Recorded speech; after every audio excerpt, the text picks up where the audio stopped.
आपने रास्ते से जाते समय कभी ना कभी रास्ते के साइड में रखे हुए नींबू मिर्ची या हल्दी कुमकुम से भरे हुए चावल तो देखे ही होंगे। तब आपके मन में भी यह विचार आया होगा कि ये क्या है और यहाँ क्यों रखा हुआ है, ऐसा आपने सोचा होगा। दोस्तों, इसे उतारा कहा जाता है। ये उतारा किसी मृत व्यक्ति की आखिरी इच्छा का ये खाद्य होता है और इसे रास्ते के बगल में पर रखा जाता है। कहते हैं कि इसे कभी भी लांघना और छूना नहीं चाहिए। अगर कोई ऐसे जाने अनजाने में करता है तो उस मृत व्यक्ति की आत्मा उसके पीछे पड़ जाती है। आज की कहानी भी इसी विषय पर है। ये कहानी मुझे अपने एक दोस्त ने सुनाई थी।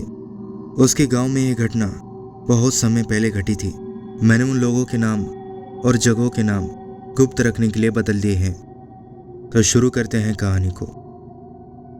शंकर गांव में एक टीचर था, इसलिए उसके पूरे गांव में बहुत इज्जत थी।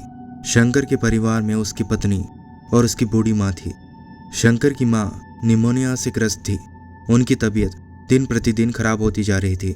उस समय निमोनिया से ग्रस्त लोगों का बचने की उम्मीद बहुत कम थी। एक रात शंकर की माँ की तबीयत बहुत खराब हो गई और उन्हें अस्पताल ले जाने से ही पहले उनकी मृत्यु हो गई। उनके घर में मातम छा गया। बाद में सभी रिश्तेदार और पड़ोसी जमा हुए। उनके गांव में ब्राह्मणों के लिए अलग शमशान था, जिसे गांव के लोग ब्राह्मणों का शमशान कहते। उस शमशान के नज़दीक एक बड़ा कुआं था जहां गांव के लोग पानी भरने आते। सभी विधि करने के बाद शंकर की मां को उसी शमशान में अंतिम संस्कार हुआ और तीसरे दिन शंकर की मां की अस्थियां गंगा में विसर्जित किया जाता है। 2-3 दिन बाद रात को शंकर और उसकी पत्नी गहरी नींद में सो रहे होते हैं कि तभी उनके घर का दरवाज़ा कोई जोर जोर से खटखटाता है। ये आवाज़ सुनते ही शंकर जग जाता है। वो दरवाज़ा खोलकर देखता है तो उसके पड़ोसी सोमनाथ जी खड़े थे। वो डरते हुए बोले, सर जल्दी मेरे साथ चलिए। इस पर शंकर बोला, ठीक है, पर बताइए तो क्या हुआ। वो बोले, बता नहीं सकता, आपको मेरे साथ चलना पड़ेगा। वहाँ आकर खुद अपने आंखों से देखिए। ऐसा कहकर शंकर का हाथ उन्होंने पकड़ा और अपने साथ ले गए। रात के 12 बज रहे थे। पूरा गांव सुनसान हो गया था। हर तरफ शांति ही शांति थी। सोमनाथ जी शंकर को अपने घर ले गए। घर के अंदर का दृश्य देखकर तो मानो शंकर का होश ही उड़ गया।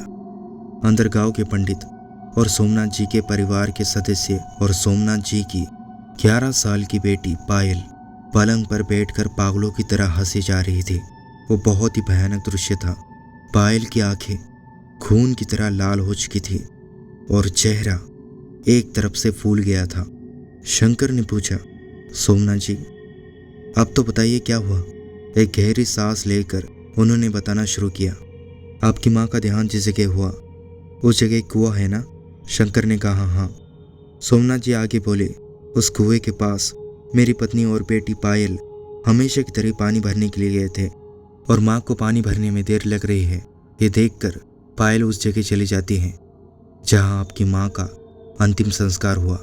वहाँ जाकर वो बैठ गई। तब से वो पागलों की तरह व्यवहार कर रही है।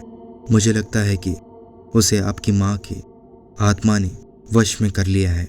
ये सुनकर शंकर को हंसी आ गई, पर सोमनाथ जी ने गुस्से में आकर बोला, आपको ये मजाक लग रहा है। एक काम कीजिए, उसके पास जाकर बात कीजिए।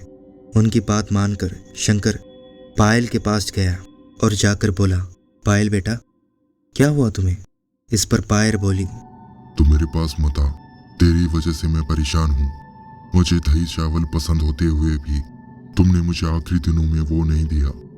पायल ने जो बोला उसे सुनकर शंकर घबरा गया, कारण ये बात पायल को पता होना नामुमकिन था। शंकर खुद को संभालते हुए बोला, फिर तुमने इस बच्ची के ऊपर क्यों हावी हुई हो।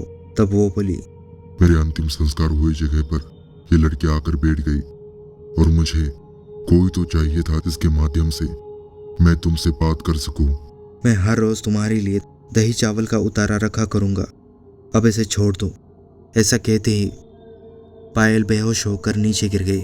थोड़ी देर बाद उसे होश आया तो वो पहले वाली पायल थी। उस दिन के बाद शंकर हर रोज दही चावल का उतारा रखता है। पायल भी अब नॉर्मल हो गई थी और उसके चेहरे के ऊपर की सूजन भी धीरे धीरे कम हो गई। आज इस बात को 15 साल बीत गए हैं।